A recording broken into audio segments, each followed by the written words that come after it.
Welcome back. We're here with Cora from Blissfully Organized Events in Toledo, Ohio. Cora, thank you for coming on the podcast. Thank you for having me. I'm excited. We met at an event a couple months ago. So excited to dive into your expertise of weddings and events. So thank you. Thank you. So when someone is planning an event, what are the mandatory things a couple must check off their list? I'm sure we can all kind of put together a list in our heads. The photographer, the catering, the venue. There's a lot of times kind of like a hidden list that each couple has, like along with photographer. Maybe they want additional services. Like you don't just think the wedding day, but then there's the engagement shoot as well. Or like they want to add on videography services. There's definitely more than one list per couple. Which makes each wedding completely unique. And you're there to kind of show them, like, hey, there's more than just the wedding day. Like, you have all this other stuff that you have to think of just besides, that one moment. Yeah. For the full planning processes, I like to keep checking in with my couples and making sure they complete all of those little tasks, like making sure they get the rings, the marriage license, everything. And along with checking in with them, I'm handling more of the big picture, whether they take me on like right after they get engaged or maybe even just a few months out from their wedding. And when someone hires you as that event planner to plan their whole wedding, what responsibilities fall on the couple? There's not going to be anything hidden. I'm going to check in with them and I'm going to make sure that they are on track for everything. But a lot of the little things are like the bride getting her dress, the groom getting his tux, making sure that they go to those fittings, wedding invitations, a lot of little things, yeah. And I think, a lot of the couples, especially the bride, are very nervous on that day of like, is it going to go well? Did I check everything off my list? Do I have everything I need? Do I look the right way? And I think having someone like yourself be like, hey, I've been through this 20, 30, 40 times. I'm here to guide you to kind of calm those nerves. Like, do you see a lot of brides or just couples in general, when you kind of come in and they hire you, their nerves kind of calm down a little bit? Yeah. It's not, so I think with me providing services, even my day of coordination services start a month out. So I think just working through the whole process and me reassuring them time and time again that I'm there and I'm checking all the details, the couples seem to be not so stressed out. A lot of times it's like a bridesmaid or a mom that's taking a little more stress than the couple. And how much should those couples budget for their wedding?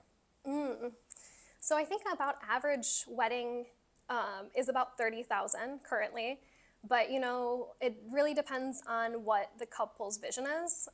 You can absolutely do a wedding for less than $30,000 in Toledo. And, you can build it up and have a crazy, crazy high cost wedding too. But yeah, I guess about 30,000 is average currently. And would you say, like, what is some of the top costs that they should be really looking out for? Yeah, mostly venue. Venue for the reception. Catering and photographer. I feel like those are like, you want to really secure good food and make sure the photos are taken in good quality for, like, you've planned this whole beautiful day. You should have a photographer that captures the true quality of the day. Yeah.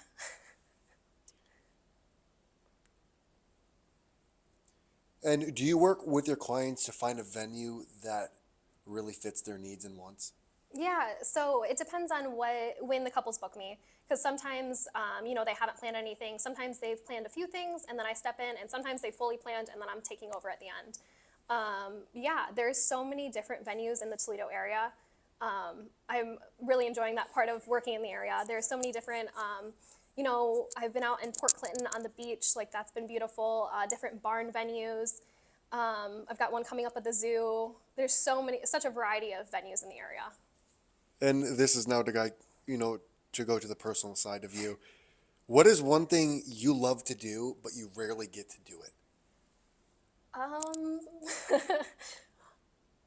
don't think I've got anything on that list. I think I work really well to balance myself out. Yeah, if I was really loving it, I'm gonna do it. So you would say you've really learned the business hustle culture grind balance when it comes at pacing yourself and kind of giving yourself time of like, hey, let's work hard, but I can also do things I like. Yeah, not always so much pacing myself, but I've got a good team behind me that I'm able to delegate other tasks to. Things that seem overwhelming, they can knock it out so quick. And I think that's important as a business owner in general is to be able to trust your team. Did you kind of struggle with that like in the beginning, like when hiring, or was this kind of something that you were very comfortable with? I don't know if I've ever gone through a true hiring process. I come from a big family in the area. I grew up in the area, so I've got some close friends and family that I feel are very responsible, and they've worked really well in the company. But even that we have the stereotypical of don't get family and business mix. I think that can still almost get a little iffy too of like, your family's involved. Yes, they care, but it's still your business, right? Yeah, yeah. I've got a big family, so I'm not hiring everyone. I've Yeah. picked a few people that I know are very reliable. What is your definition of success, and are you on the path to achieve it? Um, I feel I'm on the path to achieve it. I guess I haven't thought too much into my definition of success. I think that with my business, I find it more fulfilling than yes, it's successful, it's paying the bills, but I think I find it more fulfilling than anything. So would you say success is you being fulfilled, or is there another? I guess yes. And Yeah. what does you being fulfilled look like? Like, what does that entail? Um, this having my own wedding planning business, I've been able to grow the business how I want and how I feel is best, and I focus on things that I feel grow that provide the most value to the customer and provide the most value to the business. Um, yes, did that answer the question? So you would say having the freedom to live and do what you want while also providing value to people. Yes, yes. I have two more questions for you. Okay. If you could have dinner with two people, one person from the past and one person from the present, Oh, who would it be and why? this is another question that's not great for me. I kind of feel like I really live in my own bubble. Maybe I should have a list. um, yeah, I don't have a good question. I don't have a good answer for that. It could be anyone, family members, anyone you look up to, people that you're, like that's in your industry. Like, is there like any past people that have passed away that kind of come to mind? Oh, no. Yeah, I guess I started off working in Key West, Florida, and there's a large network of successful self-made business people. I feel like they are definitely a great inspiration, and it's been such a great benefit to have worked under them. There's some great, some great accounts I found online that are really beautiful. There's a photographer out of Philly. Maybe I'd love to have dinner with her. I really love the way she runs her social media.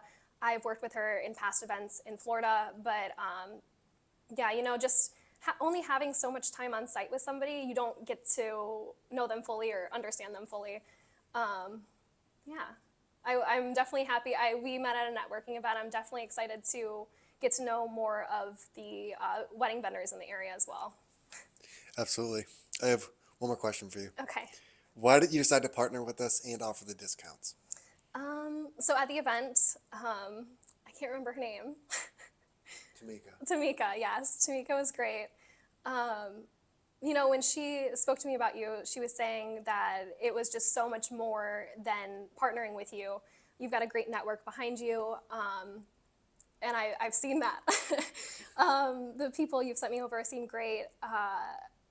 There's just so much more than you've got like this advertising platform for small businesses, but it's definitely a lot more than that. No, for sure. I mean, we appreciate you for sure. That's the questions I have. Okay. How can people find you? And what is one thing you want to leave people with? Um, How can people find me? I'm on Wedding Wire, Zola, The Knot. I'm trying to boost my social media as much as possible. Hopefully, it'll be very easy for people to find me. Yeah. And one thing I leave people with, I think as you go through the wedding planning process, you'll understand kind of this Toledo area is very overwhelming in the planning process with so many vendors available. I've had clients that take me on after they've begun planning and they're frustrated with maybe like they're not getting in contact with vendors as quickly as they could. Maybe those vendors aren't responding as well. Maybe they've communicated quite a bit and then the communication has fell through. I'm somebody who's very on top of those things and it cuts out a lot of stress for the clients. Yeah, the value of a wedding coordinator. Perfect. Well, Cora, thanks for coming on. I appreciate it.